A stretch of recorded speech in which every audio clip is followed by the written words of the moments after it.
There is a moment many people don't speak about.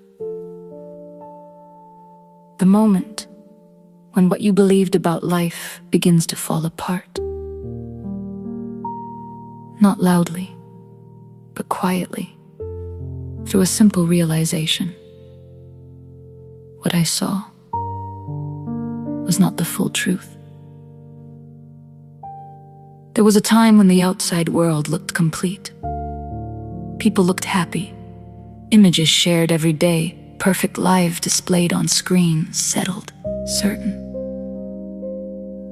And if you felt something different, a quiet discontent, a restlessness, a sense that something was missing, you may have thought, something is wrong with me. So you adjusted, you observed, you compared, you tried to align yourself with what seemed to work. And slowly, you found yourself in the same loop, sharing, displaying life. Because the joy was no longer in the experience itself, but in being seen having it. But what you were aligning to was not reality. It was presentation. And presentation can be maintained even when the inner world is falling apart, even when something deeper is not at peace. So a subtle split forms, a life that looks right, and a life that feels off. And here is the teaching. If you build your sense of direction on how life appears, you will keep adjusting yourself to match something that was never fully real. Small displays, repeated again and again until they become identity. An identity not built from truth, but from response.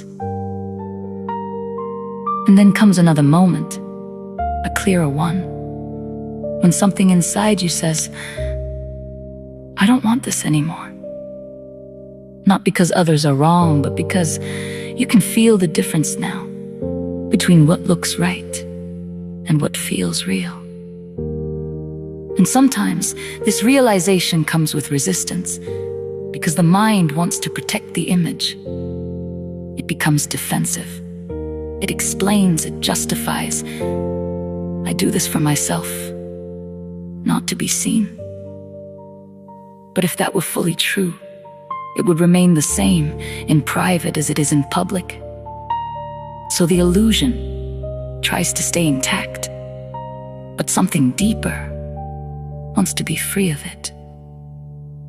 And this is where the shift happens, not in blaming, not in rejecting, but in seeing clearly, to recognize I shaped myself around something that was only a surface.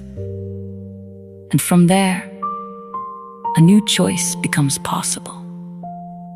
Not based on appearance, not based on performance, but based on experience.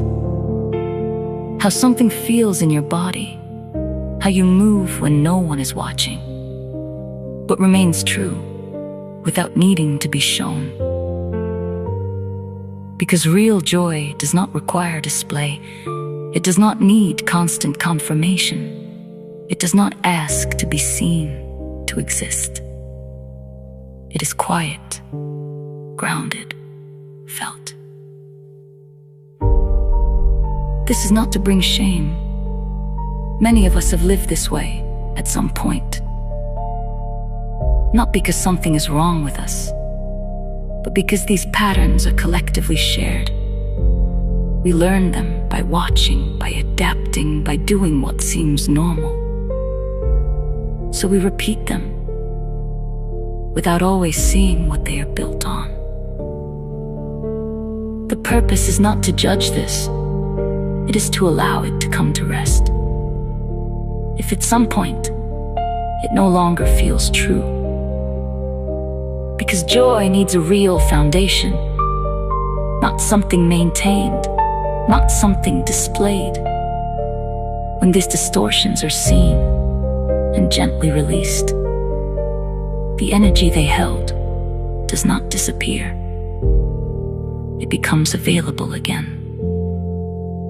And in that space, something real can enter life.